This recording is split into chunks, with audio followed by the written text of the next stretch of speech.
Welcome back to the Career Profiles podcast. This is part 2 of the Jersey Joe Walcott life story. Welcome, as always, to the podcast. It's a pleasure to be back doing the second part of Jersey Joe's career. I'm really excited to get into the second part. I really enjoyed part 1.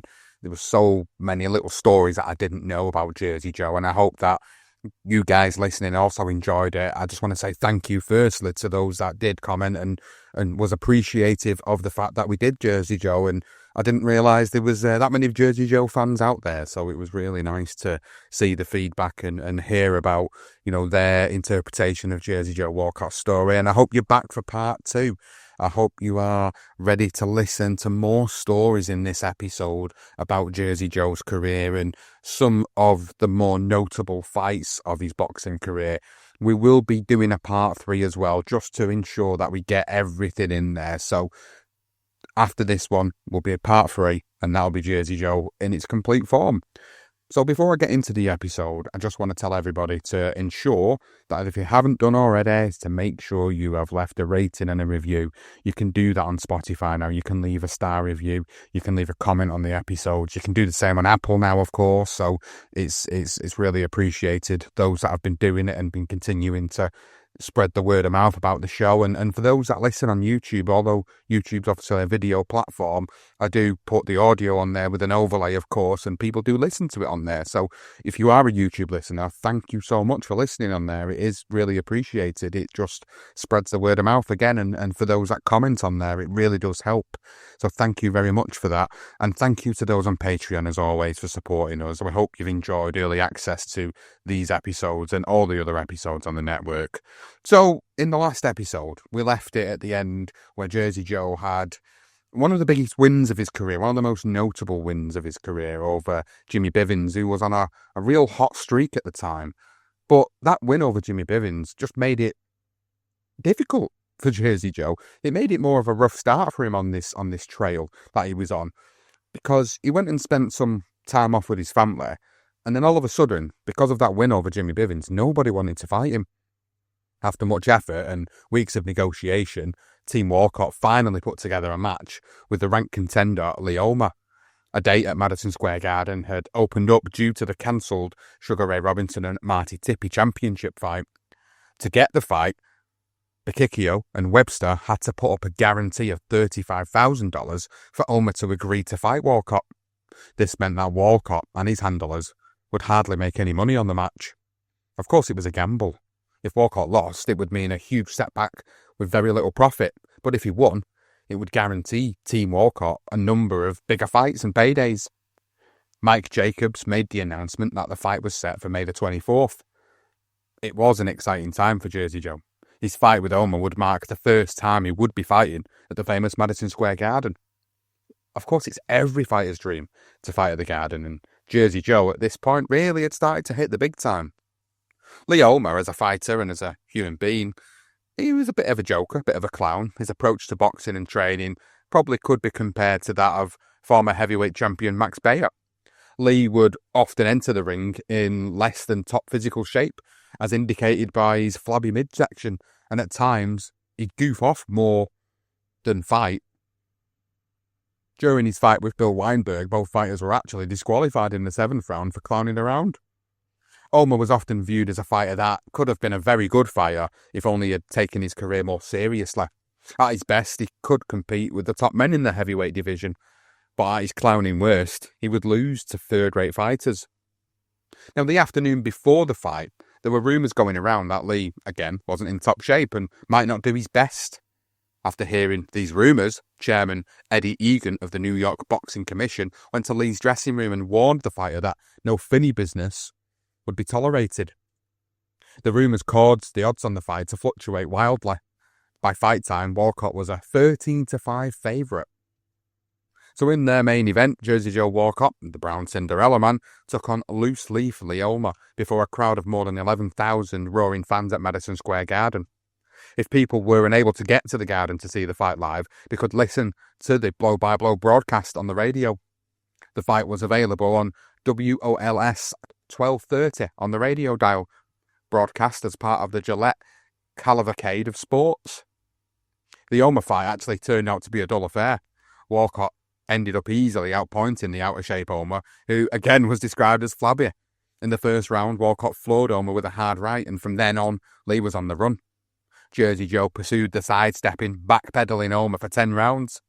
He gave his overmatched opponent's ribcage a fierce beating throughout the bout, and in the final round, Walcott opened up and gave Lee such a battering that the dark-haired Elmer was groggy and bleeding from his mouth and nose, as well as a gash on his cheekbone. Jersey Joe won with such ridiculous ease that two of the officials gave Elmer but 1 round each, and that due to a foul.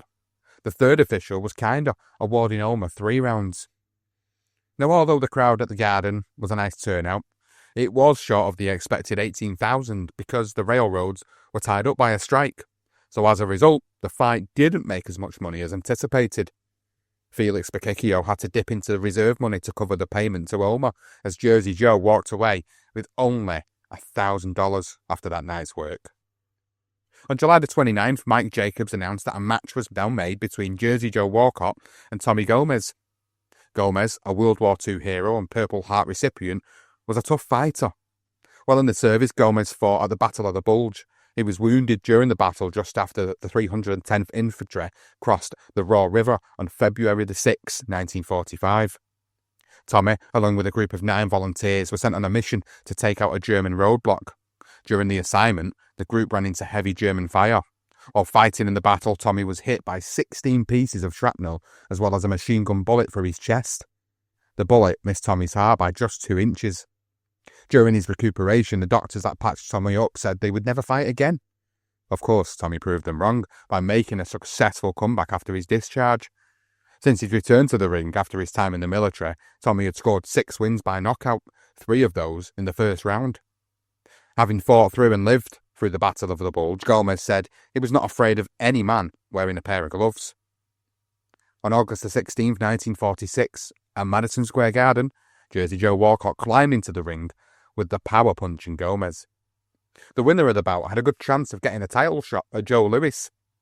Slightly shorter than Walcott but very muscular, Tommy packed 190 pounds of solid muscle onto his 5'10" frame. The brawny Gomez was yet another feared puncher among Walcott's list of opponents. In his 56 pro fights, he had scored 43 knockouts. The Gomez fight was short, but it was exciting. Gomez, possessing no boxing skills to speak of, took the fight to Jersey Joe in round 1.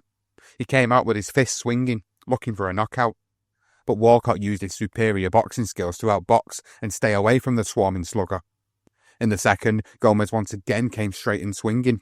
When he managed to land a massive blow to the base of Jersey Joe's neck, Walcott knew he was in for a fight and he needed to get Gomez out of there as quickly as possible.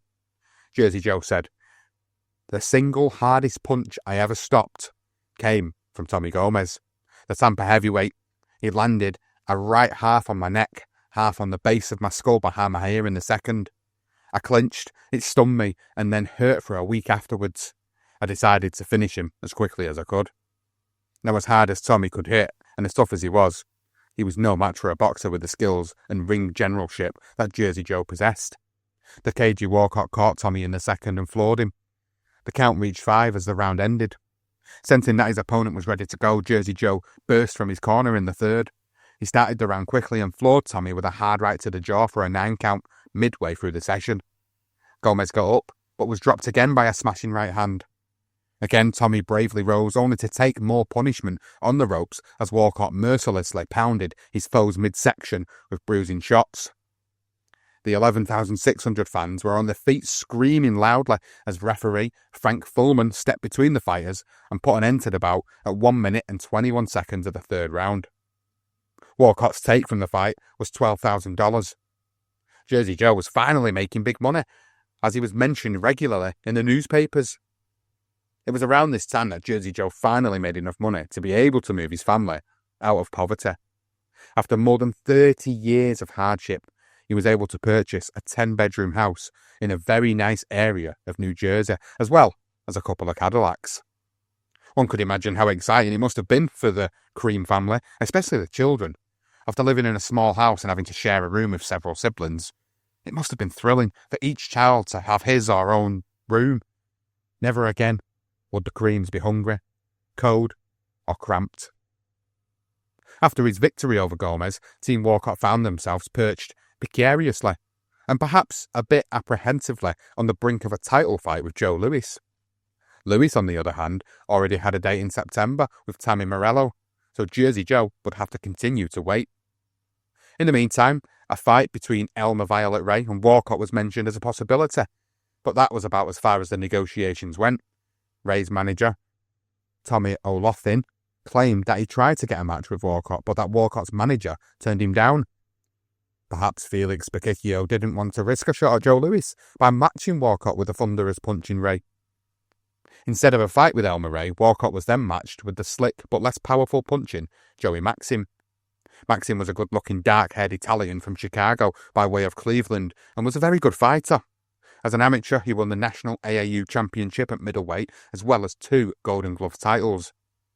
As a professional, at the time he faced Walcott, Joey had been in the ring with several top-notch fighters, including Ezzard Charles, Curtis Shepard, Jimmy Bivens, and Lee Elmer. After his fights with Walcott, Maxim would go on to win the light heavyweight championship in 1950 and became the only fighter to ever stop the great Sugar Ray Robinson. Now, the Walcott-Maxim fight was scheduled for August 28th, the same night that Elmer Ray was doing battle with Lee Savold at Ebbets Field in New York. Before a crowd of 7,700 people, the largest ever at the Camden Ballpark, Jersey Joe lost a close, disputed 10-round decision to Maxim. The major reason for his loss was the fact that in the second round, Jersey Joe broke a bone in his right hand and dislocated a knuckle in his left hand. He was unable to fight effectively from then on. In spite of the pain of 2 broken hands, Walcott toughed it out for the full 10 rounds. When the fight was over, referee Paul Cavalier, the only official, had it 5-3-2 for Maxim. The Camden crowd loudly booed the decision. The Associated Press had the fight 6-3-1 for Walcott. Maxim's manager, the famous Jack Doc Kearns, the same manager that had guided Jack Dempsey to the heavyweight title, agreed to a rematch anytime to prove that the fight was no fluke. Following the fight, Jersey Joe admitted that Maxim was one of the cleverest boxers he ever faced. The loss to Maxim actually did little to tarnish Walcott's reputation, though. He was still viewed as one of the top challengers for the Brown Bombers title and deserving of a title shot. After all, it wasn't his fault that his hands didn't hold up and that he was the recipient of what most considered to be a bad judge decision. On September the 18th, 1946, Walcott saw a fight with Louis almost ruined by a massive right hand from Tammy Morello. In the first few moments of the first round, Tammy landed a bomb of a right hand on Louis's chin that turned the bomber's legs to rubber and drove him across the ring into the ropes. Louis was badly hurt and only a punch or 2 away from being knocked out. But being too slow to capitalise on the stunned Louis, Tammy let the moment pass. A moment was all Joe needed. Once his head had cleared, the angry Brown Bomber destroyed Morello, knocking him out in 2 minutes and 9 seconds of round 1. Jersey Joe must have breathed a sigh of relief at this point. As for Tammy, perhaps somebody should have told him to be careful what you wish for. Now, even though Walcott had repeatedly won fights and had been mentioned as a possible opponent for Joe Louis, Mike Jacobs started another campaign to find the next opponent for Joe Louis. He proposed an elimination match between Walcott and Elmer Ray. By September the 28th, negotiations were underway for a match at Madison Square Garden. The winner would be virtually guaranteed a shot at Joe Louis. Jacobs paid Walcott a visit a few weeks before the fight at Felix's Camden office. The promoter told Walcott, "Joe, if you get over Ray, you'll fight Louis." By early October, the fight was signed. The 2 fighters would meet November the 15th. Walcott was confident he could whip Elmer since he had beaten him previously in 1937. But there was one big difference this time. Elmer was a lot more experienced than when he and Walcott last met. The last time the 2 faced off, Elmer had a record of 2-5-2 and was inexperienced. Ray was now a seasoned professional with a record of 75-11-4 with 62 knockouts. He was a huge puncher, considered by most observers to be right up there with Joe Louis and Curtis Hatchetman Shepard. Going into the fight, Elmer was riding a 48-fight win streak. 42 of his opponents had been flattened. 29 of them were knocked out in 3 rounds or fewer. Of course, this was going to be an extremely dangerous fight for Jersey Joe. Walcott came into the fight a 2-1 favourite, however. He He weighed a solid 191.5 pounds, with Ray at 191.25 pounds. Walcott's trainer, Dan Florio, now joined by an assistant trainer and longtime friend of Walcott, Joey Allen, wanted Jersey Joe to box and use movement to stay away from the power-punching Ray. They trained at Greenwood Lake, New Jersey, and together the team formulated a plan that called for plenty of movement, feints and footwork from the cagey Walcott. The Elmer-Ray fight turned out to be a total bust for Walcott. Elmer refused to be outmanoeuvred by Jersey Joe. The big slugger stayed as close as he could to Walcott and flailed away. This strategy threw Walcott off his game plan and forced him to fight Elmer's fight. According to Jersey Joe, this is what he said happened during this fight. I bowled Ray across the ring with a left in the opening round and should have finished him there, but my legs, strangely, wouldn't respond. To this day, I don't know why. My right hand was broken in the fifth and I stuck to left hooks for the rest of the fight. The decision was split and I lost by a point. I cried in the dressing room. I felt that I'd let Felix down, even though our piece of the gate was $18,000. When he came in, I said, "Felix, I'm through. I can't fight anymore." The loss set back Jersey Joe Walcott at least a few months. A few days later, after having an opportunity to think things over, Walcott reconsidered his words to Felix. He realised that his loss to Ray wasn't as damaging as he originally thought. He had almost even held one of the most feared, hardest punching heavyweights in the world, with only the use of one hand, his left hand, for half the fight. Walcott had taken Ray's famous killer punches without being hurt. Maybe he didn't do as bad as what he thought he did. After climbing so far up the heavyweight rankings, Jersey Joe slipped a little bit as a result of the two losses. But it wasn't in his character to give up. Putting the losses behind him, he pressed on towards his goal of obtaining a shot at Joe Louis and the heavyweight championship of the world. Team Walcott decided to move forward as quickly as they could. Their plan was to erase Walcott's two losses by getting him back into the ring with Maxim and Ray. Victories over the two boxers would go a long way to restoring Walcott as the #1 heavyweight contender. In December, Felix and Webster met with Doc Kearns and Mike Jacobs. Together, the managers and promoter negotiated a rematch with Joey Maxim. The fight would take place at the Convention Hall in Philadelphia on January 6, 1947.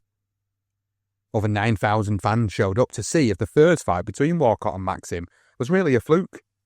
Most fans thought that Walcott would knock out Maxim this time. As it turned out, the closest that Walcott came to flooring anyone was referee Charlie Dagger, whom he accidentally hit over the eye in the second round. With the great Mickey Walker, ex-middleweight champion, yelling out instructions from Maxim's corner, Joey began the fight with piston-like left jabs. Several of these found their mark on Walcott's face, jolting his head back with their impact. But Jersey Joe took these punches with a smile and unleashed his own attack that concentrated on Maxim's soft-looking midsection. In the fourth round, both fighters were guilty of low blows. In the fifth, Walcott caught Joey with a solid right and staggered him badly. Maxim spent the sixth round recovering from the beating he took in the previous session and didn't do too much. In the seventh, Walcott stopped smiling and a most serious look came over his face as he tried to knock out Maxim. The last 3 rounds saw both fighters slugging it out toe-to-toe as the fans came to their feet and roared their approval. Maxim came out on the losing end of the slugfest with Walcott, but he did manage to shake Jersey Joe with a hard blow just below the heart as Walcott was coming in. When the brawl was over, Walcott earned a hard-fought 10-round decision. 2 of the judges voted in favour of Walcott, while the referee had it even. Maxim's manager, Kearns, felt that Maxim had won and called for a third fight. But Team Walcott wasn't interested in an immediate rematch with Maxim just yet, as they had a score to settle with Elmer Ray first.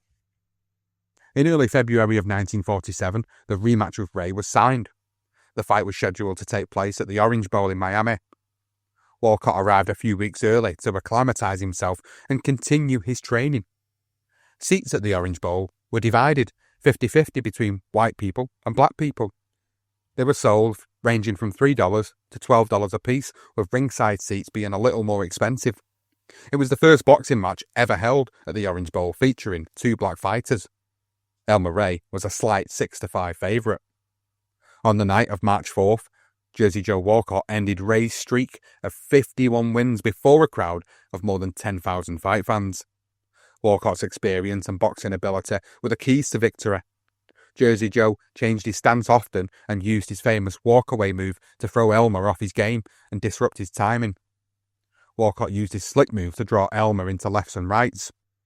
These punches, along with crowding Ray at times, put Ray down in the first, third and fourth rounds for no-count knockdowns. In the sixth round, Ray took the offensive play away from Walcott, but the hard-punching Ray was never able to figure out Walcott's tricky style. Although he did manage to rock Walcott with some powerful shots at various times during the fight, Ray was unable to follow up. At the end, Jersey Joe was awarded a close split decision. Two of the officials had it for Walcott, and a third scored the fight even. After successfully avenging Joe's losses to Maxim and Ray, Team Walcott were now ready for their shot at Joe Louis. It was announced on March 21st by Abe Green, president of the National Boxing Association, that Walcott's manager, Joe Webster, had issued a formal challenge to Joe Louis. Green said he would accept Walcott as a proper challenger because he was among the top contenders for the title. The challenge was filed citing a rule that the champion has to defend his title at least every 6 months, and Louis was past his due date. Webster also announced that he would put up a guaranteed $250,000 for a fight with Joe Louis. Even though Louis was past his stipulated defence date, Walcott was forced to wait by the boxing powers that be. Joe Louis and Mike Jacobs were looking for a fight that would draw a bigger crowd than a fight with Joe Walcott. The problem for Louis was that there was simply nobody else left to fight, and they would soon discover that there was no way to avoid a fight with Jersey Joe Walcott. So for the time being, Jersey Joe's team wanted him to stay busy and cash in. There was some talk about a rematch with Joe Baxi, but Jersey Joe instead opted for a rubber match with Joey Maxim. Before the third fight with Maxim, though, Walcott and his family took a well-deserved vacation to Havana in Cuba. After a few weeks of relaxation, the Creams returned to New Jersey. Jersey Joe departed shortly thereafter for the land of sun and movie stars, Hollywood, California. The Walcott-Maxim rubber match was promoted by none other than old Blue Eyes himself, legendary Hollywood actor and singer Frank Sinatra. The fight was at Gilmore Field, the home of minor league baseball team Hollywood Stars, on June the 23rd, 1947. Movie stars such as George Raft, accompanied by his bodyguard Killer Gray, Lana Turner, Marilyn Maxwell, and Tyrone Power were on hand to witness the event. As an added bonus, heavyweight champion Joe Louis fought a 4-round exhibition match with Francisco de la Cruz. Despite the appearance of Louis and several Hollywood movie stars, the turnout for the fight was only 9,600, far short of the expectations for the fight. Most of the blame for the lack of ticket sales and interest in the fight was placed on the fact that many newspaper writers either ignored or belittled the fight during the build-up. Sinatra's debut as a boxing promoter turned out to be a disappointment. The fight, billed as Fight of the Year, was anything but. It actually turned out to be an unexciting and at times left the crowd booing loudly. In the 8th round, Walcott launched a right to Maxim's kidney that landed well below the belt. The punch put Maxim down. The crowd booed the low blow and showered the ring with fight programs. Maxim got up, protesting the blow to referee Reggie Gilmore. For the remainder of the fight, Maxim limped and held his side, occasionally grimacing in pain. When it was over, Joe walked away with a split decision. The day after the fight, Maxim's manager Doc Kearns said he would file a complaint about the low blow that Walcott landed and seek to have the decision reversed. But it was to no avail. Walcott had done it. He'd avenged his 2 defeats and regained his status as the top contender to challenge Joe Louis for the heavyweight title. The following month after his fight with Maxim, Walcott was offered a fight with Swedish heavyweight Olli Tandberg. Felix declined the offer. Instead, Team Walcott decided to sit tight, not risk a loss, and hope that a fight could be arranged with Joe Louis. They didn't have to wait long. Negotiations for a fight with Louis began in July. By July 31st, a fight was announced. Walcott was finally going to get his title shot. Of course, very few knew who Jersey Joe Walcott was, or gave him much of a chance to dethrone the champion. While he was not a household name, that would all soon change. On December 6, 1947, the day after his battle with Louis, most of the civilized world would know who Jersey Joe Walcott was. Walcott's fight against Lewis was likely regarded as a 10-round non-title exhibition at Madison Square Garden on November 14th. However, there was a rule stipulating that since the fight was 10 rounds, the belt would be at stake if Walcott knocked Lewis out. If the fight went the distance, Lewis would retain his title even if Walcott won every round. This arrangement didn't go over well. Eddie Egan, chairman of the New York State Athletic Commission, said Walcott would be regarded as the champion if he banged out a knockout against Lewis. Abe Green, president of the National Boxing Association, said if Walcott won by a knockout, no commission would deny Walcott's title claim. Ultimately, this exhibition fight arrangement stirred up so much controversy that it had to be changed. There was a fear of possible post-bout disputes and repercussions if Walcott won by a knockout. Sol and Chairman Egan eventually decided to promote the bout as a full-blown 15-round title bout. Both fighters agreed to the change. Lewis's only request was that the fight to be rescheduled for a later date so that he could have more time to train. So the new date was set, December the 5th, 1947, at Madison Square Garden. Joseph Louis Barrow was born 4 months after Jersey Joe Walcott on May the 13th, 1914, in Lafayette, Alabama. Like Walcott, Lewis was born into poverty and faced many of the same struggles while growing up. Unlike Walcott, when Lewis started boxing, he had the support and financial backing of Julian Black and John Roxborough, 2 wealthy black businessmen to help guide and manage him. And of course, Lewis had Jack Blackburn to teach him how to fight. Although initially Blackburn was reluctant to take on a coloured fighter because the colour line was still in effect in the 1930s, making it difficult for a black fighter to make it, he did accept the job. While Walcott struggled in obscurity for years, Lewis was nurtured. After a successful amateur career that saw Joe win several Golden Gloves championships, he turned professional in 1934. Under Jack Blackburn's teachings, Joe Louis ran his record up to 24-0 with 20 knockouts before losing his first fight to German heavyweight Max Schmeling. Louis quickly rebounded and won his next 7 in a row. He then faced the Cinderella Man Jimmy Braddock for the heavyweight title. 8 rounds later, Joe Louis was the new heavyweight king. From 1937 to 1942, until his enlistment in the US Army, Louis defended his title 20 times, including avenging his loss to Schmeling. During this time, Louis had become a true American hero and was the most popular boxing champion since Jack Dempsey. While in the military, Louis defended his title once against Abe Simon and fought nearly 100 exhibition fights. Joe Louis entertained millions of troops and was given the Legion of Merit Award for his incalculable contribution to the general morale. After his discharge from the army in October 1st, 1945, Joe Louis was anxious to get back into the boxing ring. He was in debt to his promoter, Uncle Mike Jacobs, for $100,000, and he owed the IRS another $81,000 in back taxes. So Joe Louis needed to fight. His post-war return bout was a rematch against Billy Conn in 1946.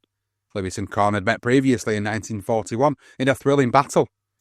The fight went 13 rounds, with the 174-pound former light heavyweight champion using his lightning speed to outbox the heavyweight champion for the first 12 rounds. Going into the 13th, Conn led on 2 of the scorecards and was even on the 3rd.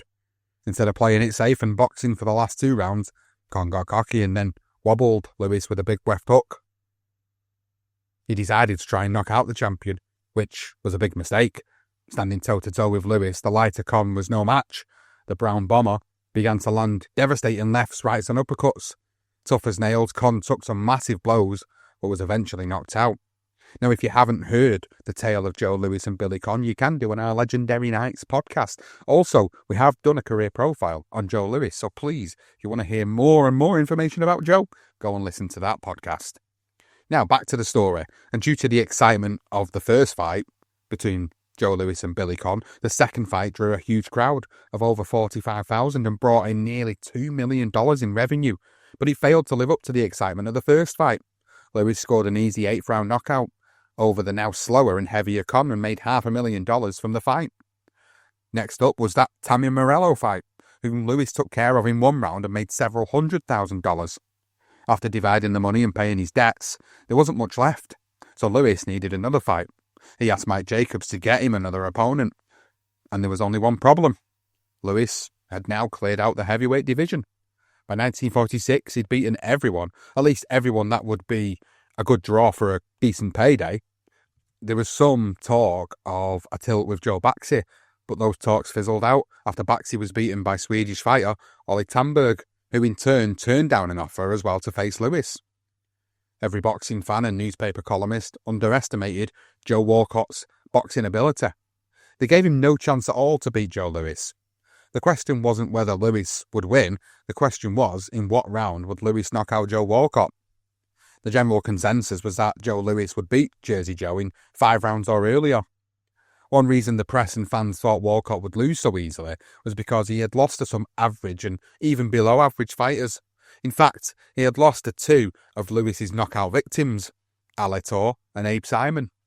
Of course, most, if not all, of the members of the press covering the fight had no idea why Jersey Joe had lost to second-rate fighters.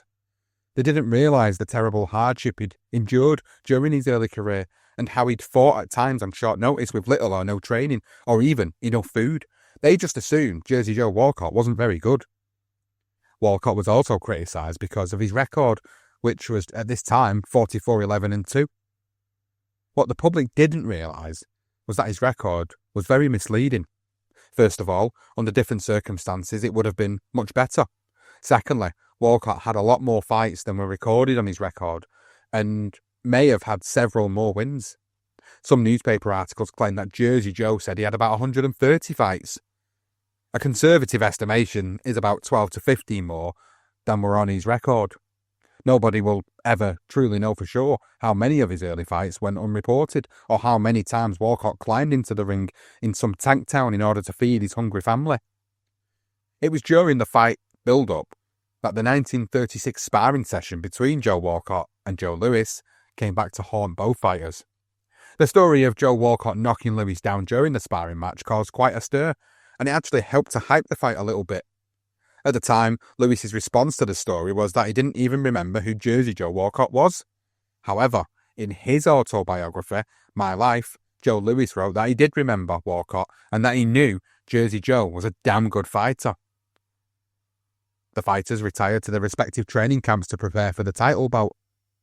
Louis set up camp at Pompton Lakes, New Jersey, and the reports from the Louis camp confirmed that Louis was in great shape. Some said he was in better shape than when he had fought Billy Conn in 1946. Louis himself said he was taking Walcott seriously and therefore training hard. He stated in one interview that he considered Jersey Joe as a serious threat and a hard puncher. When Louis broke camp, he had boxed over 85 rounds and had run over 300 miles. One account said that Louis looked wonderful and at 33 was as good as ever. These reports were a little misleading. No doubt Louis was in good shape, but at 33, he was starting to slow down, and he'd lost some of his incredible hand speed. The 4 years he was away from boxing by serving in the military had done him no favours. The simple truth was, Joe Louis was not quite the fighter he was before the war, and he had lost a step, but he was still a force to be reckoned with as the best heavyweight in the world. For his training, Jersey Joe Walcott went into seclusion at Grand Lock Amusement Park in New Jersey, which was at the time closed down.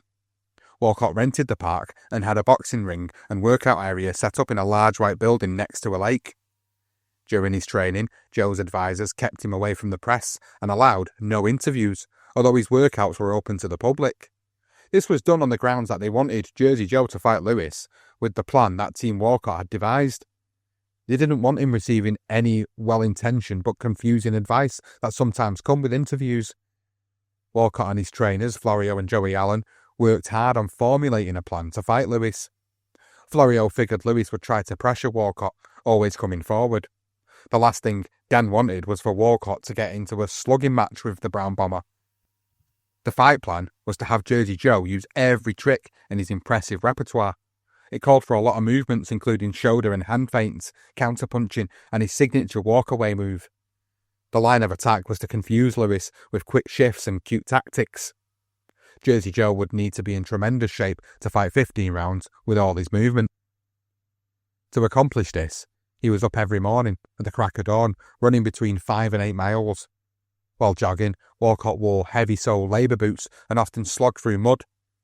Once back at the gym, he would do 2 rounds of shadow boxing, 2 rounds on the speed bag, 10-minute skipping rope and 2 rounds on the heavy bag. He then followed up by doing hundreds of sit-ups and push-ups. For sparring, Bukikio hired some good sparring partners, including the veteran Leroy Haynes, tough Austin Johnson, and Philadelphia Fire Eddie Wilson. Together, Walcott and his trio of sparring partners worked between 5 to 10 rounds a day. After the daily training, Walcott's personal chef fixed everybody's dinner, usually steak.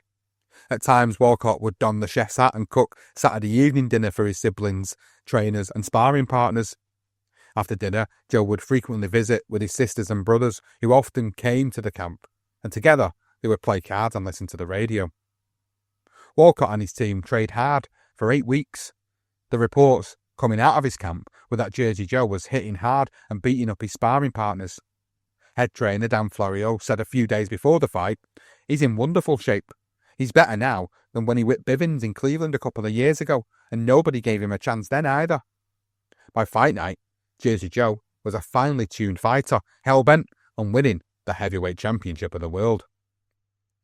On the evening of December 5th, 1947, Jersey Joe Walcott stood ready in his corner to face Joe Louis, the man considered by nearly everyone to be the greatest heavyweight champion of all time. The odds against Walcott lifting the crown from the champion were an incredible 20 to 1. Back home in New Jersey at the Cream residence, Walcott's family excitedly awaited the start of the fight as they gathered around the television along with about 30 friends and family members. Of course, it must have been thrilling for his kids to see the father on television, only moments away from fighting for the heavyweight title. At Madison Square Garden, the two fighters and the handlers stood in their respective corners. Walcott and his team were going over last-minute instructions as announcer Harry Ballow read the introduction at the centre of the ring. His voice came out of the speakers loud and clear, drowning out the noise of the crowd. "This is the final and stellar presentation, 15 rounds for the heavyweight championship of the world. Presenting the capable challenger from Camden, New Jersey. His weight, 194.5 pounds. He's wearing black trunks with black stripes. Jersey Joe Walcott." A loud roar went up from the crowd. From Detroit, Michigan, the internationally famous Detroit's Brown Bomber and the heavyweight champion of the world, weighing 211 pounds and wearing purple trunks, Joe Louis. An even louder roar went up from the crowd. The fighters approached ring centre and received their instructions from referee Ruby Goldstein. A few seconds later, the bell sounded to signal the beginning of round 1. From the start of round 1, Walcott began pumping the jab, snapping Louis's head back and circling to Joe's right. Louis, on the other hand, having said that he intended to try and get the fight over quickly, jabbed twice and threw a right hand with everything he had. The punch just missed Jersey Joe's jaw. It was obvious that the punch was thrown with bad intentions. The two fighters then exchanged a series of hard blows as Louis came forward and Walcott danced, feinted and circled. 2 jabs and a hard right from the champion drove Walcott into a corner, a spot he didn't want to be. Louis then swarmed Jersey Joe, following up with a barrage of fast lefts and rights. Trapped in a corner, Jersey Joe had no choice but to battle his way out. He fought back ferociously by throwing right, left, right combinations. The last punch had the full weight of his powerful shoulders behind it and caught Louis flush on the side of his face, dropping him backwards onto the seat of his trunks. The crowd rose with a roar at the unexpected knockdown. Cameras began flashing by the dozens.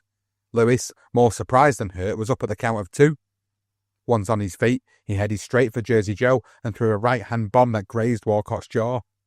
Jersey Joe instantly retaliated with a hard right of his own and then continued to dance and move around Joe Louis. Both fighters were throwing hard, dangerous punches with a lot of force. In fact, Louis almost slipped and fell after missing a powerful right-hand blow. Walcott took advantage of the slip and attacked with a right hand and had Louis momentarily up against the ropes. Joe quickly removed himself and the two continued to slug it out until the bell sounded. Round 2 started with Louis stalking Walcott. He tried to catch Jersey Joe with a right, but Walcott dodged the blow and moved out of range.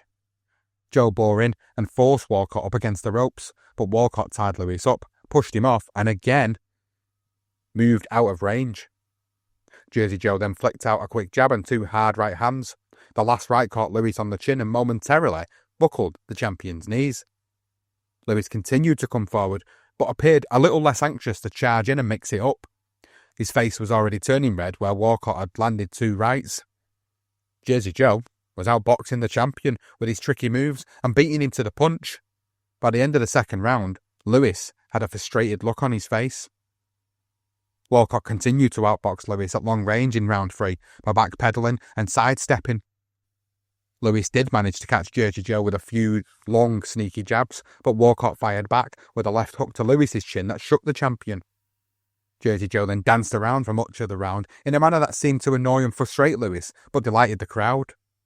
The 2 fighters exchanged several stiff jabs throughout the round while looking for openings. Near the end of the round, Jersey Joe got in a heavy right that hurt Lewis. He threw another hard right that just missed its mark as the bell rang to signal the end of the third. Lewis waved to a friend as he got off his stool to start round 4. He came out with 2 hard jabs, the second one catching Jersey Joe on the chin. He then jabbed again, following the challenger as Jersey Joe backpedaled and sidestepped to stay out of range. Walcott shot 2 fast jabs at the champion, dropped his hands and walked away. He then turned back and fired a quick jab. Lewis continued to come forward. Walcott then turned and took another 2 steps back. Again, Lewis continued to stalk and come forward, but Walcott's walkaway move was upsetting the champion's rhythm. Each time Walcott dropped his hands and took a few steps back, Lewis would have to reset before continuing his forward progress. The walkaway was also allowing Walcott to time the champion's advances. Once again, Jersey Joe dropped his hands and took a few steps backwards. This time, though, when Lewis reset and came forward, Jersey Joe was waiting.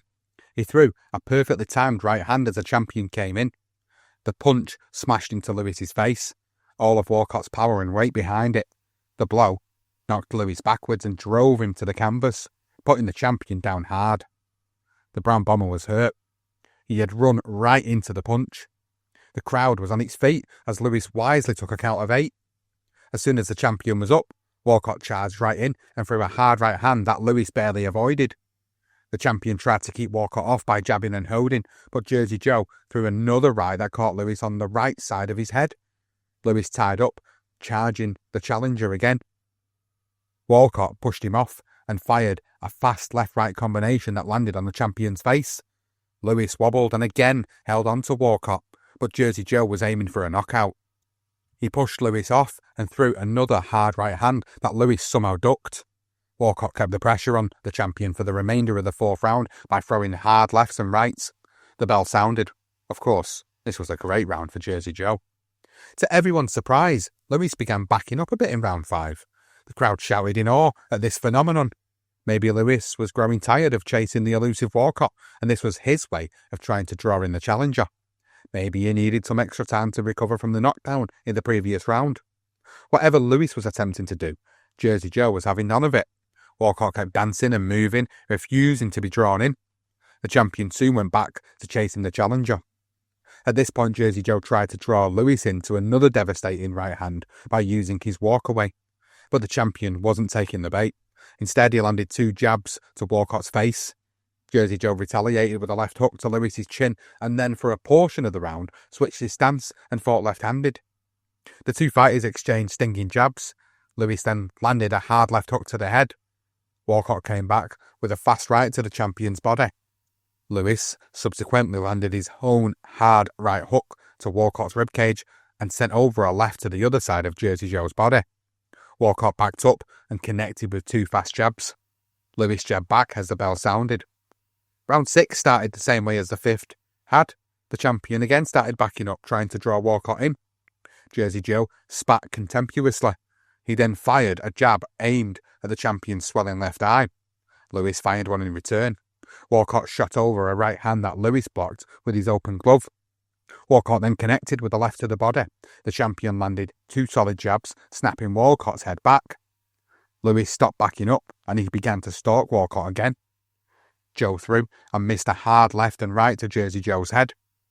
Lewis quickly followed up the missed punches with jabs to the head and stomach and a hard left hook to Walcott's body. Walcott shot over a right uppercut that caught the champion on his shoulder and a left hook that hit Lewis in the face. Walcott then landed a left and right hook to the champion's body, but Lewis fired right back with a powerful jab that caught the challenger flush on the chin. Walcott missed a couple of hard rights and the 2 fighters exchanged lefts and rights in mid-ring. Walcott landed a hard right and took one to the chin in return from the champion. The two fighters roughed each other up in what was an even 6th round.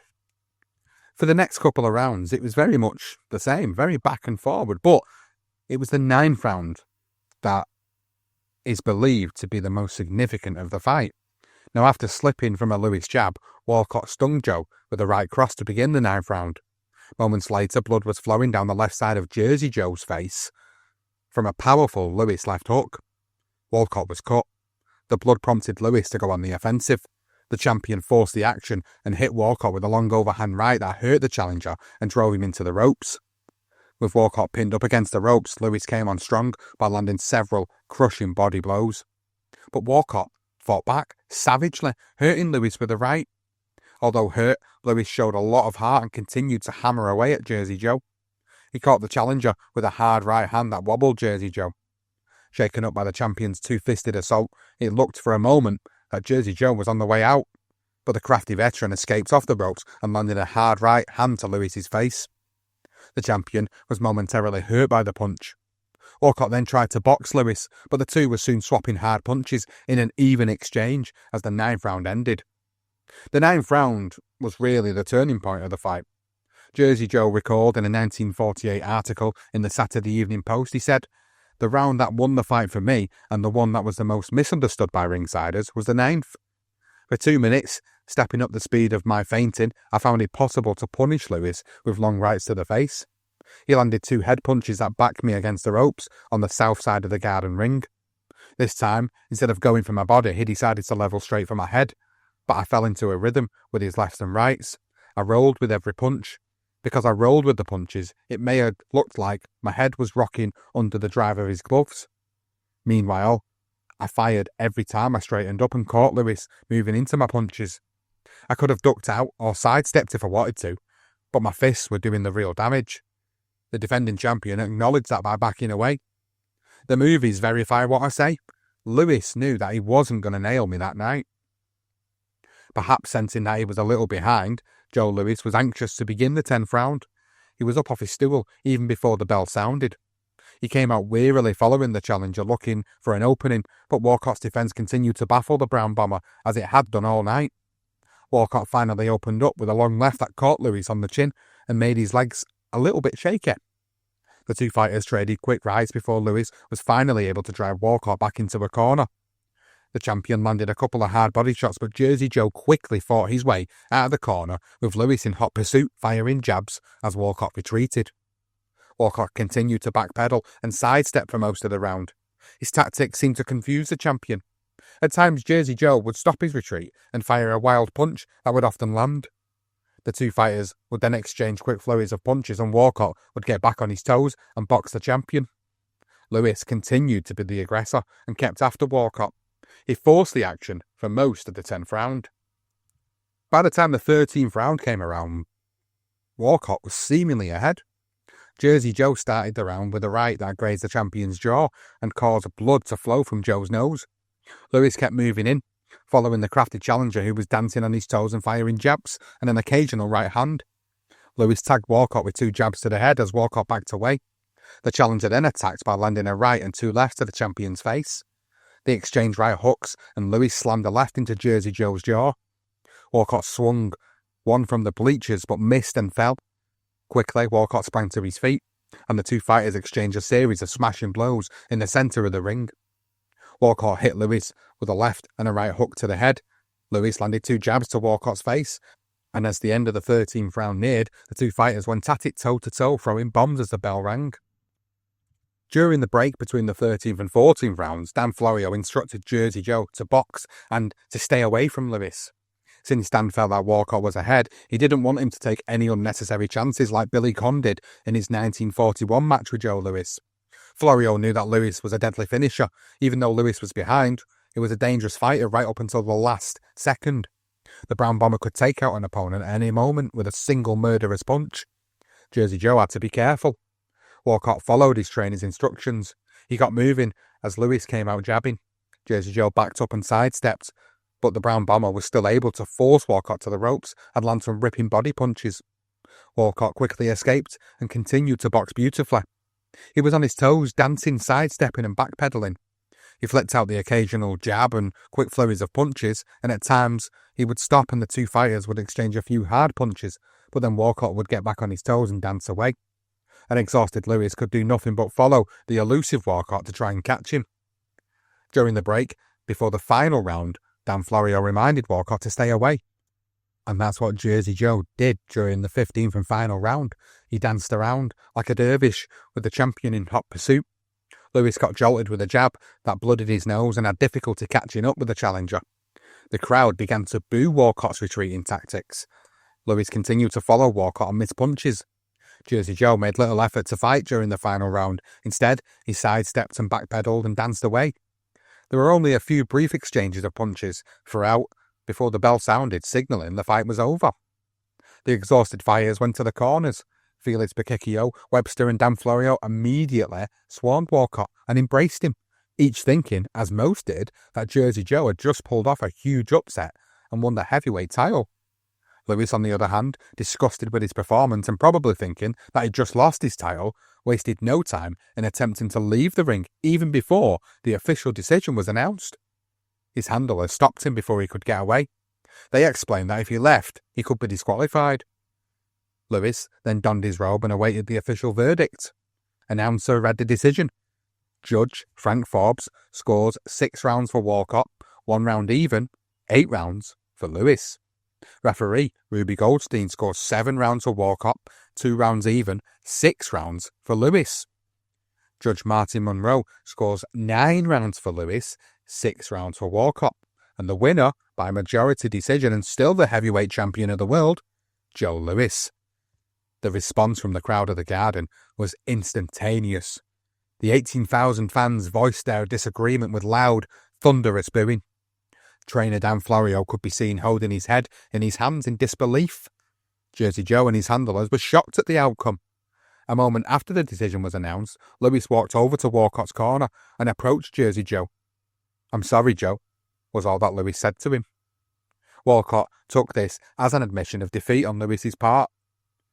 Joe Louis later said that he only said that because he had fought so poorly. The battered champion then proceeded to exit the ring and head for his locker room. Walcott and his handlers stayed in the ring as the crowd continued to boo, then cheer when Walcott's hand was raised by Dan Florio. Immediately following the shocking decision, Felix and Webster approached Commissioner Egan and demanded justice. Egan said that they could take up the argument at his office on Monday morning. After the crowd had died down, Jersey Joe Walcott and his handlers followed a cordon of policemen through a narrow tunnel under Madison Square Garden and made their way back to Jersey Joe's dressing room. Once there, the disappointed Walcott sat on a rubbing table, nearly in tears. He answered questions from the press. "I don't believe it. I thought I won big." So did Walcott's trainer, Dan Florio, who said, "He won the fight. If he didn't, I don't know anything about fighting." Jersey Joe also added, "I was never hurt at any time, although he punched hard, especially in the 9th when he had me against the ropes. I knew all the time what I was doing. After the first round, I knew I could beat him." When asked if he would like to meet Lewis again, Walcott's face lit up, for the first time with a real grin, not one that he had forced for the benefit of the photographers. He said, "I sure would as soon as I could get him. I would fight him tomorrow."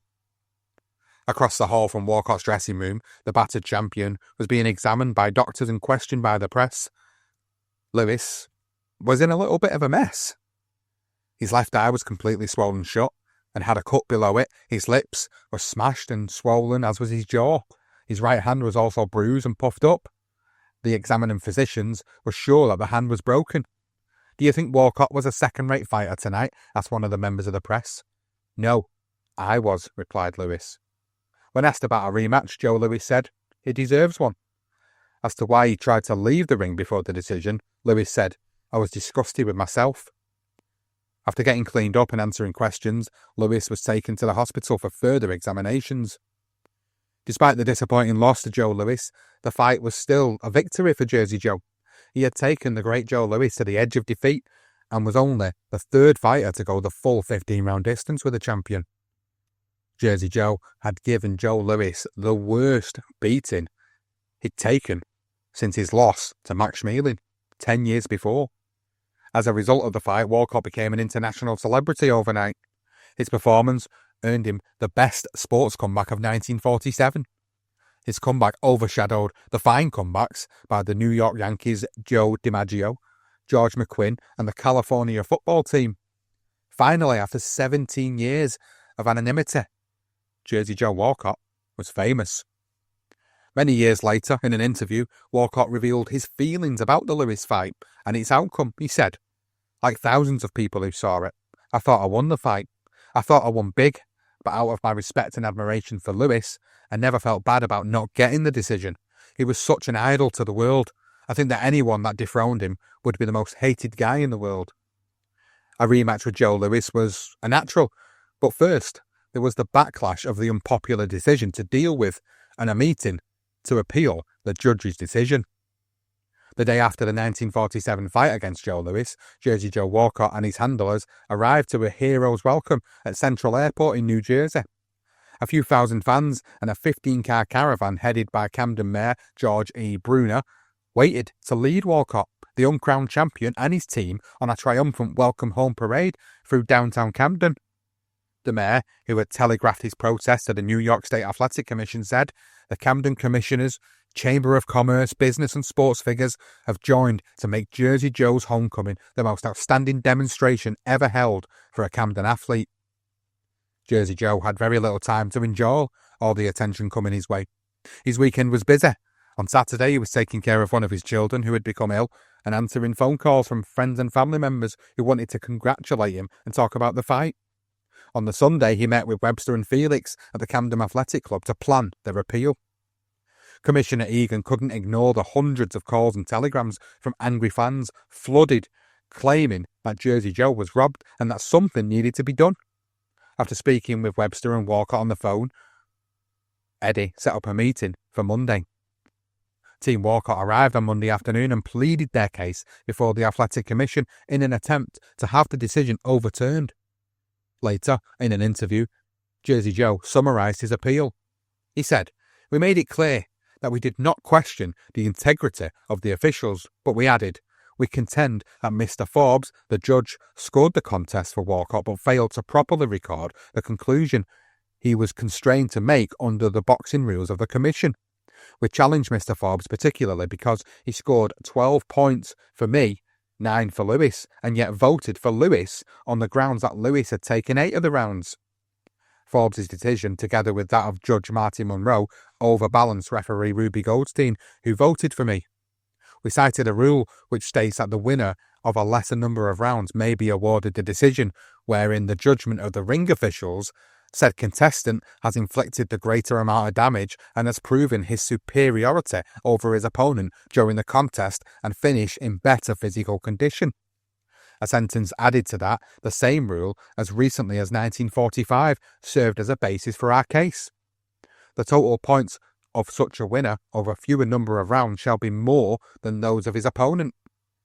Our unpublished statement contended that the latter sentence placed a control over the degree of discretion permitted an official, and that therefore it was binding on the official as evidence that I had proven my superiority. As for inflicting the greater damage, everyone who saw the bout knows who did that. A look at the two of us after the fight left only one answer to the question who finished in better condition. As to who proved his superiority, we cited another much ignored rule which sums up my whole feeling about boxing. Credit should be awarded where ring generalship is conspicuous. This comprises such points as the ability to grasp and take advantage of every opportunity offered, the capacity to cope with all situations which may arise, to foresee and neutralise an opponent's method of attack, to force an opponent to adopt a style of boxing he is not particularly skillful. Our final argument was that the Commission should make a legal ruling on what should have been the correct interpretation of Forbes' point score in the control it exercised on the question of superiority.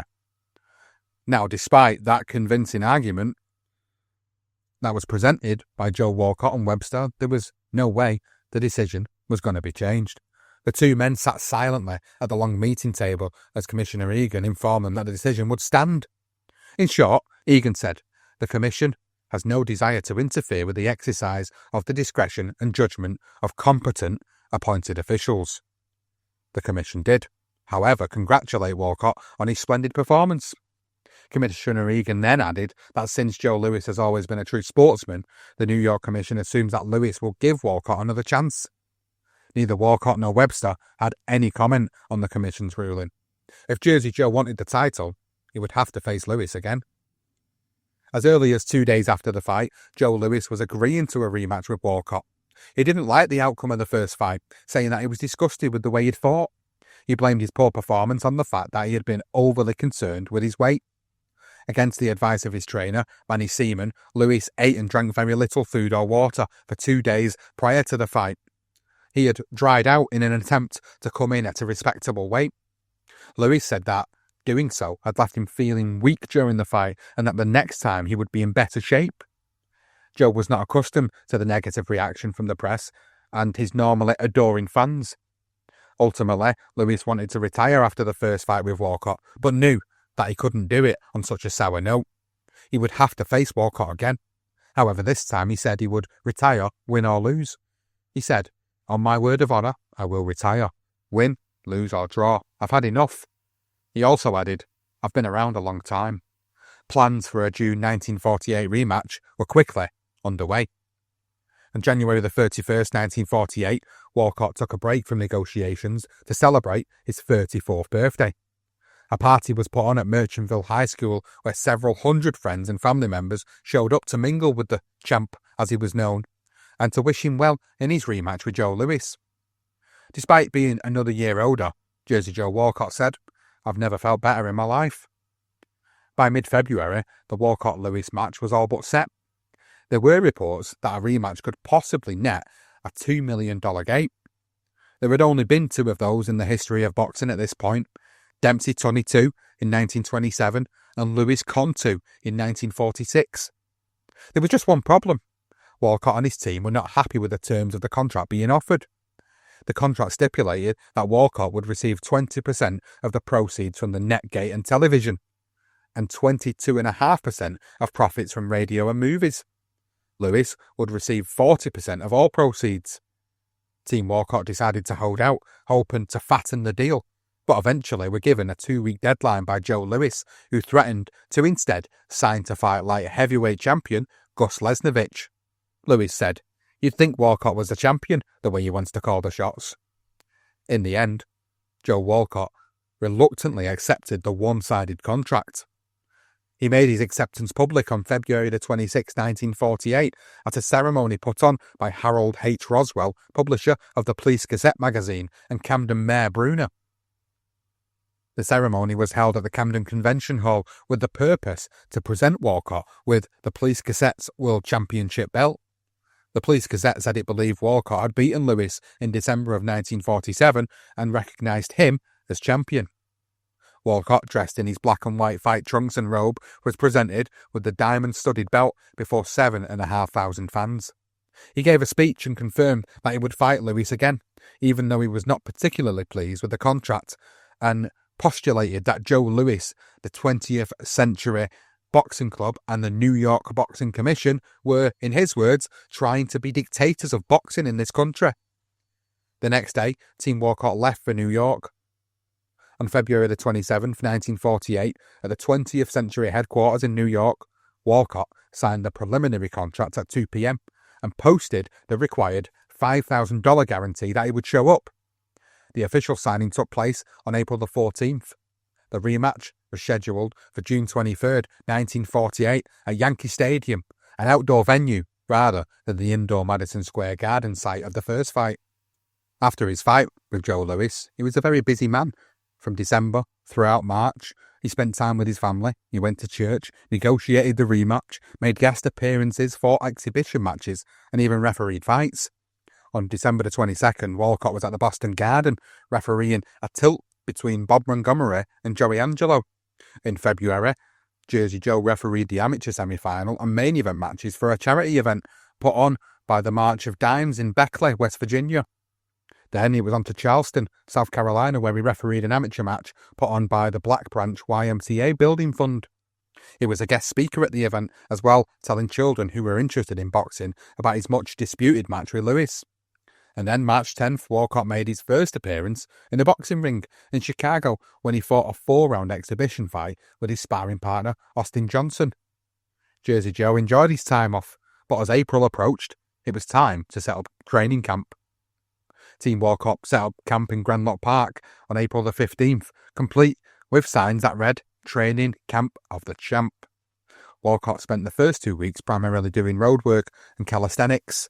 This included 10-mile hikes up lush green tree-covered mountains and rolling terrain wearing heavy boots in the warm, humid weather.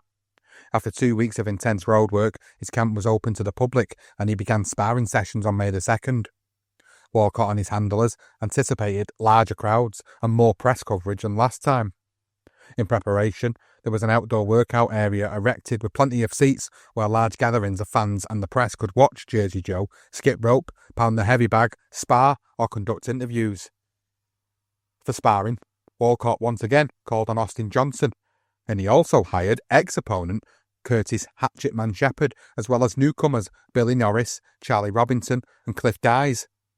For this fight, Walcott worked on improving his defence, footwork, speed and left hook.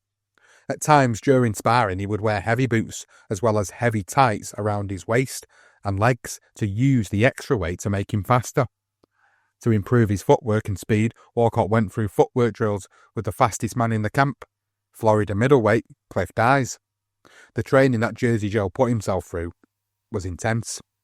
To attest to this, Walcott's foot had become infected because of blisters caused by all the running and sparring. A doctor advised Jersey Joe to stay off his feet for a few days. Luckily, the infection was not severe and he resumed his training camp after a couple of days' rest. After a full 9 weeks of training, Jersey Joe had done over 350 miles of road work and had sparred over 100 rounds. He was in fine physical shape. So impressive was his condition that Curtis Shepherd, Walcott's chief sparring partner, said, Walcott is fast as lightning, which makes him 10 times faster than Lewis. Walcott is smarter, craftier and a better thinker than Lewis, and Walcott punches hard enough to flatten Lewis any time that he connects solidly. The guy is terrific. He'll knock Lewis out in 7 or 8 rounds. Joe Lewis began his preliminary training at Bear Lake, Michigan. He spent about a month there doing road work, calisthenics and chopping logs. To make sure he was in top condition for the fight, Manny increased Joe's usual road work from 6 miles a day to 8 miles. Manny wanted Joe in top shape for the fight. When asked about Joe's weight, Manny said he can weigh 210, 212, 215, or he can weigh a ton. One thing I do care about, however, and that is having Joe at the peak of form. On May the 20th, after several weeks of training at Bear Lake, Lewis and his team arrived in New York to begin the second phase of Joe's training, which included sparring. Manny hired some new sparring partners to help Lewis prepare for Walcott's speed and tricky style. He figured that the cagey Walcott would again be on the move throughout most of the fight.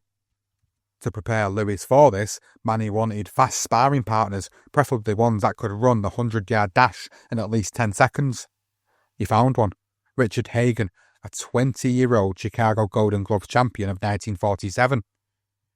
Manny Seaman said, He can run as fast as Walcott. Lewis will catch Walcott this time no matter how fast he runs.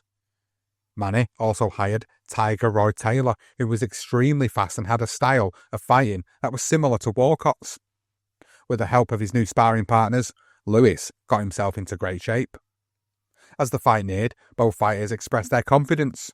Lewis predicted a knockout. Moreover, he said, No drying out this time. I'll be good and strong for this one. I'm going in there to try and put over the knockout punch just as fast as I can. I'll catch him this time unless he jumps over the ropes and runs back home. I'm 50 to 75% better than the last fight. Upon hearing that, Lewis was in great shape. Walcott replied, I'm glad to hear that Joe is in good shape because I want him with all of his strength so he'll be able to go a few rounds before I take care of him.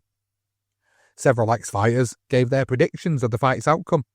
Former heavyweight champions Jack Sharpie and Jack Dempsey chose Walcott by a knockout. However, as the fight neared, Dempsey changed his pick to Lewis by a knockout. Light heavyweight champion Gus Lesnovich had it for Walcott, and so did Max Bayer and fight manager Dum Dan Morgan. Of the 282 members of the Associated Press that were polled, 230 picked Lewis, while 52 thought Walcott would win. Although not as badly underestimated as he was during the first fight, Jersey Joe was still a 13-5 underdog, and most people felt that Lewis would win because he had always proven himself better in rematches. On June 22nd, Walcott woke up early and went for a 5-mile run. Afterwards, he rested and finished packing his things. He and his team then motored to New York City that afternoon and checked into their Midtown hotel. The next day, both fighters showed up at around noon for the official weigh-in. Walcott tipped the scales at 194 3/4 pounds, and Lewis 213 1/4 pounds. Not long after the weigh-in, the news broke that the fight was postponed due to severe rain and was rescheduled for the 24th. To keep himself occupied during the setback, Jersey Joe took in some movies at a nearby theatre. He paid 85 cents to see a double feature. On June the 24th, it was still raining. The fight again was cancelled and rescheduled, this time for Friday the 25th. Finally, after 2 days of rain, the weather cleared and the fight was given the go-ahead. By this time, both fighters were anxious to get in the ring. The fans were anxious as well to see the highly anticipated rematch. Despite the 2-day delay, 42,667 fans showed up and paid over $900,000. Although not the crowd that was anticipated, it was still a decent turnout considering the 2 cancellations. In what one newspaper called a golden florappo, the fight turned out to be nothing like the first. Joe Lewis, determined not to chase Walcott in this fight, decided to box the challenger. He patiently stalked the elusive Walcott, waiting for him to tire. He would then go for the knockout. Walcott, on the other hand, not wanting to get into exchanges, kept his distance and was on the move, dancing throughout most of the fight. He tried to frustrate Lewis by bobbing and weaving and using his trademark walkaway move. At times, Jersey Joe tapped his gloves together before initiating bursts of punches and looked to land counter right hands.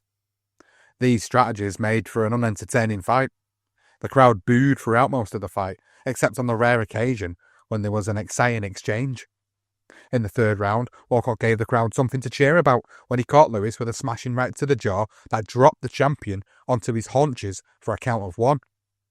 In round 8, Lewis caught the backpedaling, sidestepping Walcott with a solid left hook and a couple of stiff jabs that shook up the challenger. But the intermittent exchanges were not enough to keep the crowd satisfied. Referee Frank Fulham, aware of the crowd's displeasure, began telling Walcott to pick it up and start fighting. By the 11th round, Fulham urged both men, saying, "Hey, one of you guys get the lead out of your ass and let's have a fight." About the time the referee urged the fighters to fight, Walcott started dancing and giving Lewis a lot of movement. He was dodging Joe's jabs and firing right-hand punches. Walcott was boxing beautifully, but being perhaps a little careless when all of a sudden, Joe Lewis landed a hard right that caught Jersey Joe flush on the side of his face. The punch momentarily turned Walcott's legs to rubber. Lewis, sensing the kill, pressed forward, firing a right-left combination, followed by a right to the body. The force of the blows drove Walcott into the ropes. Lewis landed another right to the body and a right to the head, followed by a left hook that Walcott ducked. Lewis then landed another right to the body, a right to the head, and an uppercut preceded by a left hook, just as Walcott threw his own left. Jersey Joe shot a right and a left, followed by a right as the two warriors exchanged hard, furious punches. In the heat of battle, Jersey Joe was making the same mistake that Billy Conn had. Instead of dancing away from the ropes and away from Lewis, Walcott thought for a moment that he could trade punches with the Brown Bomber. It was a mistake that would cost him. Lewis landed a right that caught Walcott hard, causing his head to turn from the impact. Lewis then followed up with a fast barrage of blistering lefts and rights. The punches landed flush on Jersey Joe's face. After taking 5 or 6 solid shots from arguably the most accurate, hardest punching heavyweight in history, Jersey Joe dropped to the canvas. He landed on his back, drooling blood from his mouth. The crowd was on its feet as the referee waved Lewis to a neutral corner and began the count. A stunned Walcott rolled over onto his hands and knees and shook his head to try and clear the cobwebs. He rose slightly, but fell back down. Bravely, he forced himself to his feet, but it was too late. The referee had reached the count of 10 just a moment before. Jersey Joe was counted out at 2 minutes 56 seconds of the 11th round. When the fight was over, Joe Louis was given a standing ovation by fans who thought that they had just witnessed his last fight. Walcott, disappointed and battered, made his way back to the dressing room. Once there, he sat for a while as Dan Florio and Alan attended to him. They applied an ice pack to his swollen face and cleaned up the cut under his left eye. After a time, the press was allowed in and began asking questions. When asked what happened, Walcott explained it this way. "I thought I had him. Then the referee kept telling me to come on and fight. He didn't tell Louis, just me. His constant hounding got me confused. I changed my style of fighting, and this happened. I was fighting the referee instead of Louis." Somebody asked Walcott if he was ever hurt during the fight. He said, "He never hurt me until the 11th round. I thought I had him licked until I made a mistake." Walcott then said, "I don't know what it was, but he caught me with a powerful punch. I only remember that first punch. They say he hit me some more. I don't remember." When asked if he would keep on fighting at the age of 34 or retire, Walcott said that despite his age, he would continue his career and his goal of winning the World Heavyweight Championship. He said, "It's always been my ambition. I think I can still win." A few doors down, Joe Louis was being interviewed as well. From his dressing room, Joe announced his retirement, saying, "This was for you, Mum. This was my last fight." The second defeat to Joe Louis was a bitter blow to Jersey Joe Walcott. He was sure he was going to defeat Louis to win the heavyweight title. Disappointed, Walcott and his team headed back to New Jersey. Little did Jersey Joe realise at the time that his greatest boxing triumphs were still yet to come. So following Joe Louis's unofficial retirement after his fight with Walcott in 1948, it left the heavyweight division in turmoil. His announcement prompted a bitter war that took place behind the scenes among three promotional entities: the 20th Century Sporting Club, the Seven Angels, so called because of 7 millionaires that ran the company, and Jack Solomon, a London promoter. The scramble was on to find the next heavyweight champion, and each promoter was determined to gain control of him. All three of the promotional companies had their own idea of staging elimination tournaments that would eventually produce the two top contenders to fight for Louis's vacated title. There were several contenders mentioned to participate in these tournaments: Jersey Joe Walcott, Ezzard Charles, Gus Lesnovich, Joey Maxim, Lisa Vold, Joe Baxi, Freddie Mills, Bruce Woodcock, and Elmer Violent Ray. There was even talk of a comeback by Billy Conn. Jack Solomon proposed a heavyweight competition and invited American heavyweights to participate. Sol Strauss and the 20th Century Sporting Club were trying to get a Walcott-Lesnovich or Walcott-Charles fight that would start a series of elimination bouts, as were the Seven Angels. Sol and Mike Jacobs were also thinking of matching Charles with light heavyweight champion Lesnovich. A fight between these two boxers would have determined two titles at once, the light heavyweight and heavyweight titles. But Lesnovich's manager, Joe Vella, refused, saying Charles would knock out Gus, and at this stage of the proceedings he wasn't going to get him hurt. Gus, on the other hand, felt that he and Walcott should bypass the tournament and fight for the championship. Since he had beaten Melino Bettina and Tammy Morello, the number 1 and number 2 contenders, Gus felt that he deserved to fight for the vacant title, and since Walcott was one of the top-rated contenders, it was only logical that the two should meet. As it turned out, Gus got his wish. In August, the Seven Angels promotion company managed to put together a match between Walcott and Gus Lesnovich before Sol and the 20th Century could. The announcement of the fight came out right around the time that Jersey Joe announced that he and his longtime manager, Joe Webster, would not be renewing their contract. He said, "I'll handle my own business arrangements from now on." He then also added, "Webster and I remain the best of friends. There has been no dispute between us, but he's too tied up in his restaurant business." The fight with Lesnovich was scheduled for September 21st, 1948. The two fighters were co-featured along with middleweights Tony Zale and Marcel Sedan in an elimination tournament called the Tournament of Champions. The idea was that the winner would fight the winner of the Ezzard Charles-Jimmy Bivens fight, presumably for Louis's vacated title. In fact, Walcott had already been offered $60,000 to either face Charles or Bivens by Capital promoter Florence Turner. The Seven Angels, along with the rest of the promotional companies, were eager to gain control of the next heavyweight champion. Whoever gained control of the next champion was hoping to break the monopoly that Mike Jacobs and the powerful 20th Century Sporting Club had on boxing and Madison Square Garden. Unfortunately for the Seven Angels, their plan didn't work out. On September the 17th, it was announced that the Walcott-Lesnevich fight was cancelled. Gus Lesnevich had slipped down the steps of the post office in his hometown of Cliffside, New Jersey, and suffered a broken toe. Some reports say it was an ankle, and it would be a month before he could fight again. Since a suitable opponent could not be found on such short notice, Walcott was dropped from the card. The cancellation left Walcott and his team looking for another opponent. In late November, Felix Bakicchio met with promoter Larry Atkins to try and arrange a fight with the winner of the Bivens-Maxim fight on December the 7th. But negotiations fell through. Instead, Maxim and Charles were matched for a February 1949 tilt. Until a fight could be arranged, Walcott kept himself in shape with light training and an exhibition match with Earl Griffin at the Camden Armoury on December the 14th, 1948. After 1948 quietly came to a close, the new year began with Walcott and his team still having a hard time securing a fight. In fact, Walcott was having such a hard time that there was some talk of his travelling to the Netherlands, West Indies to fight a 6-round exhibition with Baba Adams on January the 29th. Reports said that Jersey Joe was guaranteed $5,000 plus travelling expenses. The records don't say if the bout ever took place. The new year began to look up when Joe Louis contacted Jersey Joe in February.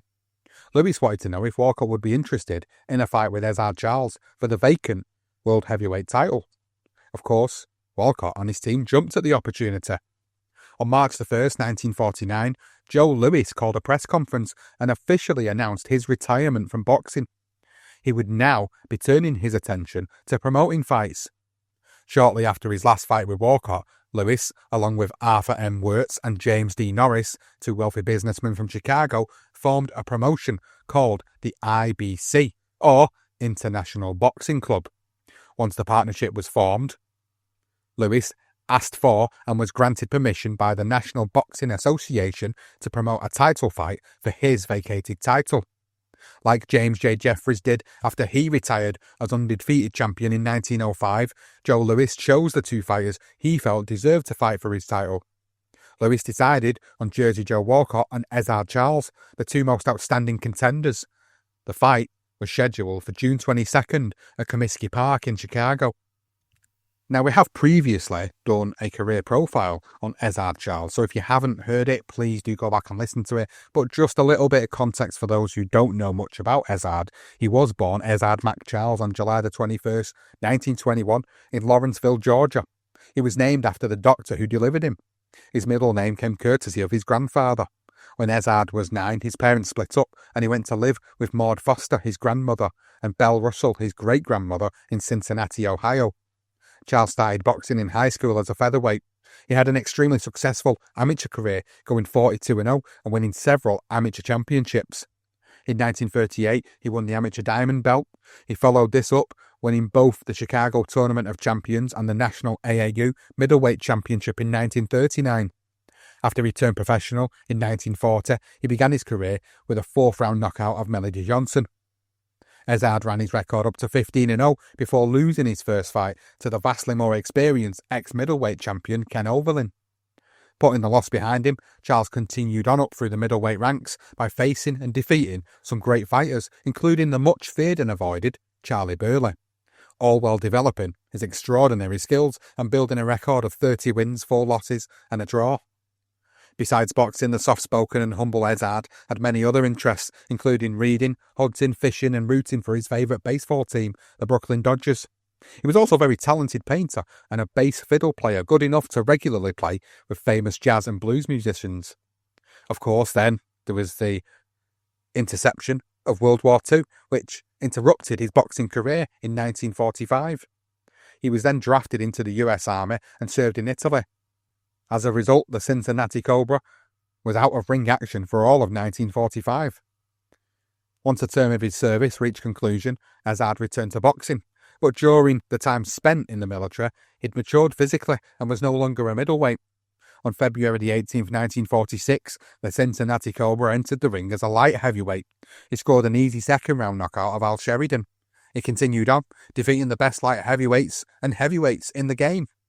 His conquest included a number of impressive opponents, such as Jimmy Bivins, Archie Moore, Elmer and Lloyd Marshall.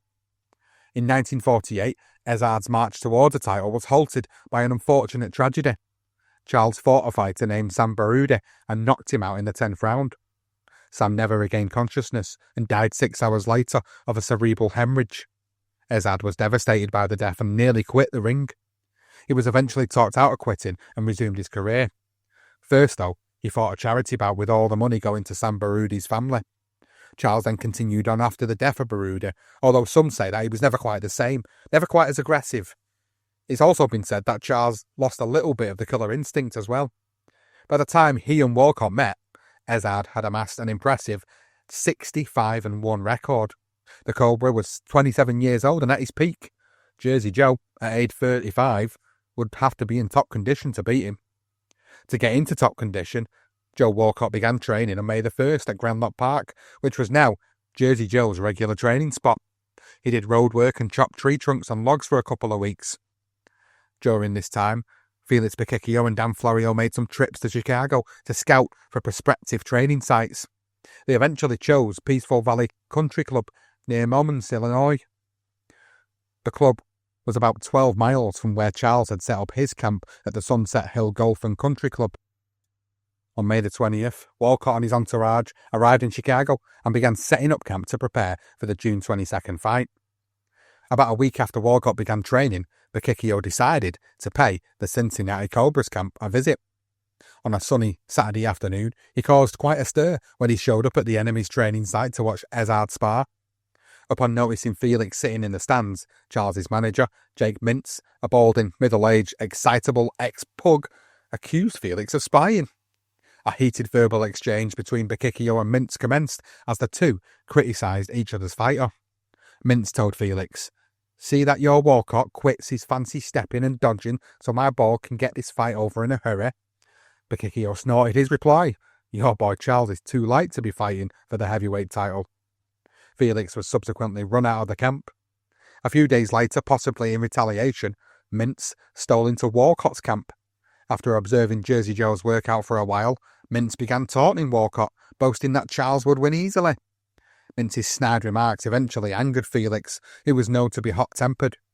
Infuriated, Felix Picicchio jumped out of the ring and grabbed hold of Mintz. The two struggled for a moment but were separated by spectators before any serious punches were thrown. Mintz stormed out saying, "I'm going back to see a good workout." As if a near fist fight between the managers wasn't enough, ticket sales for the fight were selling at a snail's pace. This led to the fight being dubbed Slim Pickens Heavyweight Championship. In fact, about a week after the fight was announced, sports writers asked Joe Louis how ticket sales were going. Instead of the usual promoter response of, "Ticket sales are great," or "I've got orders for hundreds of tickets from Chicago and New York," Louis, being green and honest, responded, "I don't know. We ain't sold none yet." His response, of course, shocked everybody. To further add to the drama, a few days later, a series of huge summer thunderstorms ripped through the Chicago area. The storms lasted for several days. Walcott and his sparring partners were forced to conduct their matches in the hayloft of an old barn. Across town, Ezzard was forced to work out under a large tent. The two camps rode out the storms and eventually the weather cleared. A few days after the wild weather, Joe Louis stopped by Walcott's camp. After watching Walcott spar a few rounds, Louis got the itch to pull on some gloves and go a few rounds with his old rival. Felix Picicchio, thinking it would not be a good idea, refused, saying that he thought Walcott would drop Louis on his panties. Not long after Louis's visit, former heavyweight contender, two-ton Tony Galento, visited both camps and picked Walcott by a knockout. He said, "Charles is fast, but give me a puncher any time." So, even with the near-fist fight between Felix and Mintz, the bad weather, and slow ticket sales, it was a good training camp. Walcott worked himself into great shape. He jogged over 300 miles and boxed over 131 rounds. He was, as one reporter described, as solid as a bull and raring to go. A few days before the fight, Dr. J.M. Houston, chief physician of the Illinois Athletic Commission, examined both fighters, declaring them to be in excellent shape. The doctor said, "I'm not sure how old Walcott is, but whatever his age is, he's in perfect condition. He's an amazing specimen." With the doctor's physical examination out of the way, the fighters broke camp. All that was left was the official weigh-in. At noon, on the day of the fight, over 100 photographers showed up for the weigh-in ceremony. This caused a slight delay to the weigh-in proceedings. After clearing all the photographers out of the way, Walcott stepped on the scales and weighed in at a ready 195.5 pounds, while Ezzard Charles went in at 181.75 pounds. During the weigh-in, both fighters expressed their confidence in winning the match. Walcott said to the large group of reporters, "I'll be trying for a knockout in the first, and if it takes 15, I'll be in there punching. I'm sure I will beat Charles. He's a good fighter, but I'm bigger and can punch harder." Charles said, "I'm in good shape, and I'll be in there giving it my best. I'm not underrating Walcott. He's a smart fighter and can hit with either hand. If I win the title, I hope to be a popular champion." It was a cool, clear summer night when Jersey Joe Walcott and Ezzard Charles faced off on June 22nd to do battle for the heavyweight crown. Despite the sluggish ticket sales, there were 25,932 fans at Comiskey Park on fight night to witness the battle. When the two warriors entered the ring, the odds were nearly even. Though Walcott had an edge in weight and strength, Charles was still a slight 6-5 favourite because of his age. Ezzard was only 27, 8 years younger than Jersey Joe. About 8:30, the fighters made their way to the ring. After the customary pre-fight instructions, the two fighters returned to the corners. Moments later, the bell rang to signal the start of round 1. Jersey Joe came out aggressively, and like he had said, he took the fight to Charles. He looked determined to score an early round knockout over his lighter opponent. Walcott landed some telling blows to Ezzard's chin and body and won the round by outfoxing and outfighting Ezzard. Walcott was again the aggressor in the second. He beat Charles to the punch and pressed the fight. Now, despite losing the first 2 rounds, Ezzard hung tough. Now warmed up, the advantage switched to Ezzard in the 3rd and 4th rounds as he became the one to force the fight. The Cincinnati Cobra began landing sharp, stinging lefts to the head and hard rights to the body. Walcott returned fire and frequently landed left hooks, but they seemed to lack steam.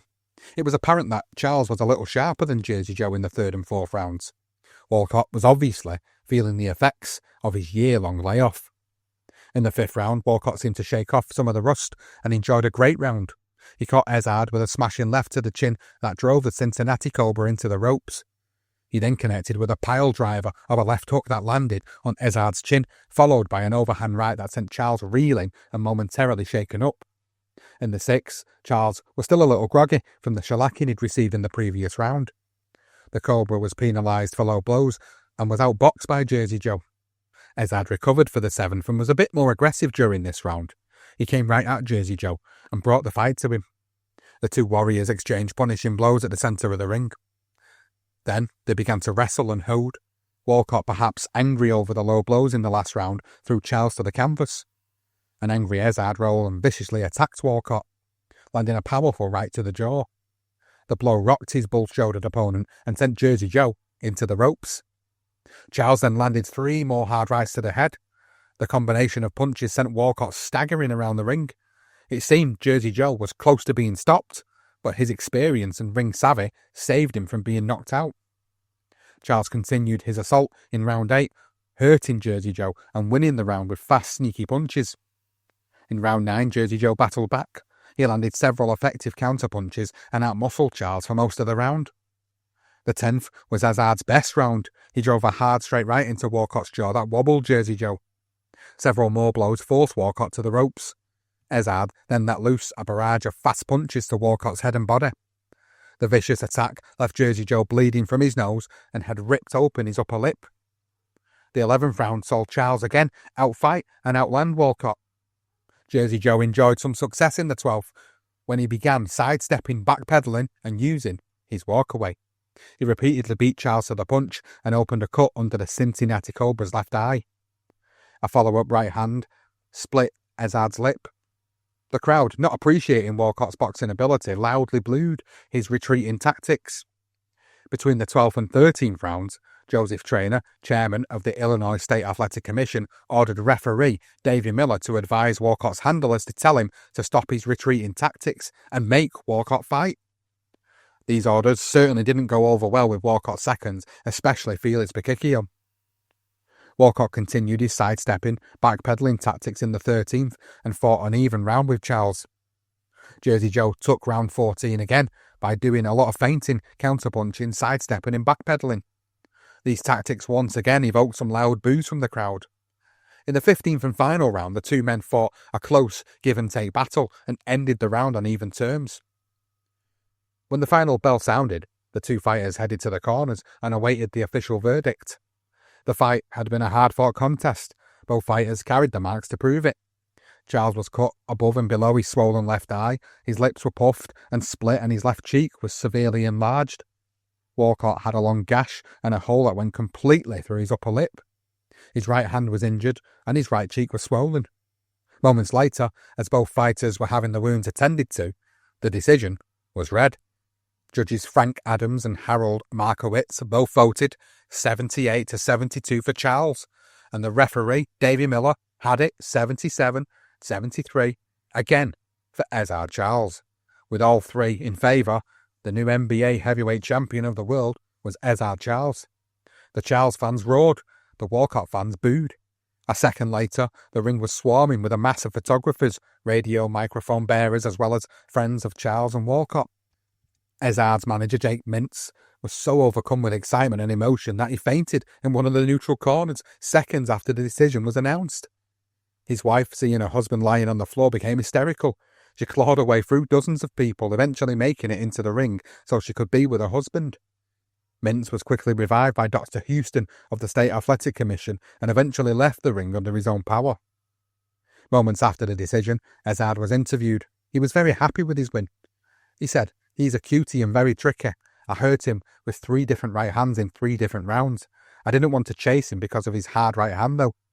The Cobra then added that he wanted to be a fighting champion like Lewis. And like Lewis, he wanted to play golf.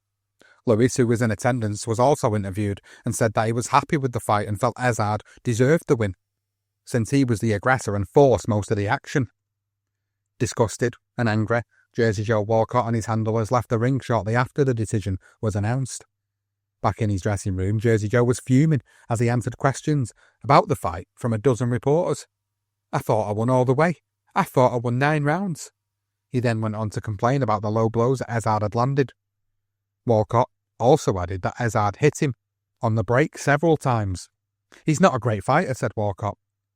But he then added some derogatory remarks about Charles, saying, "He's a sneaky puncher who hit coming out of the clinches.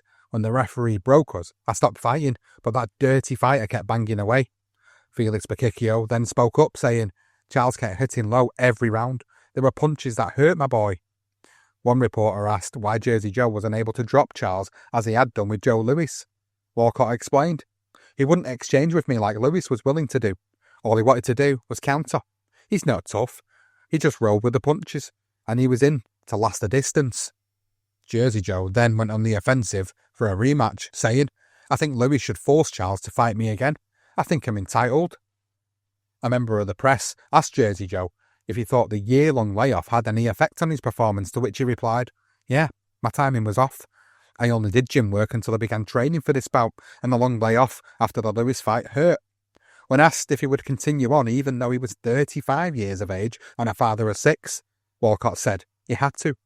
The reporter then asked, "Well, why? Do you need the money?" "No," was the response from Jersey Joe. "I got to win that title."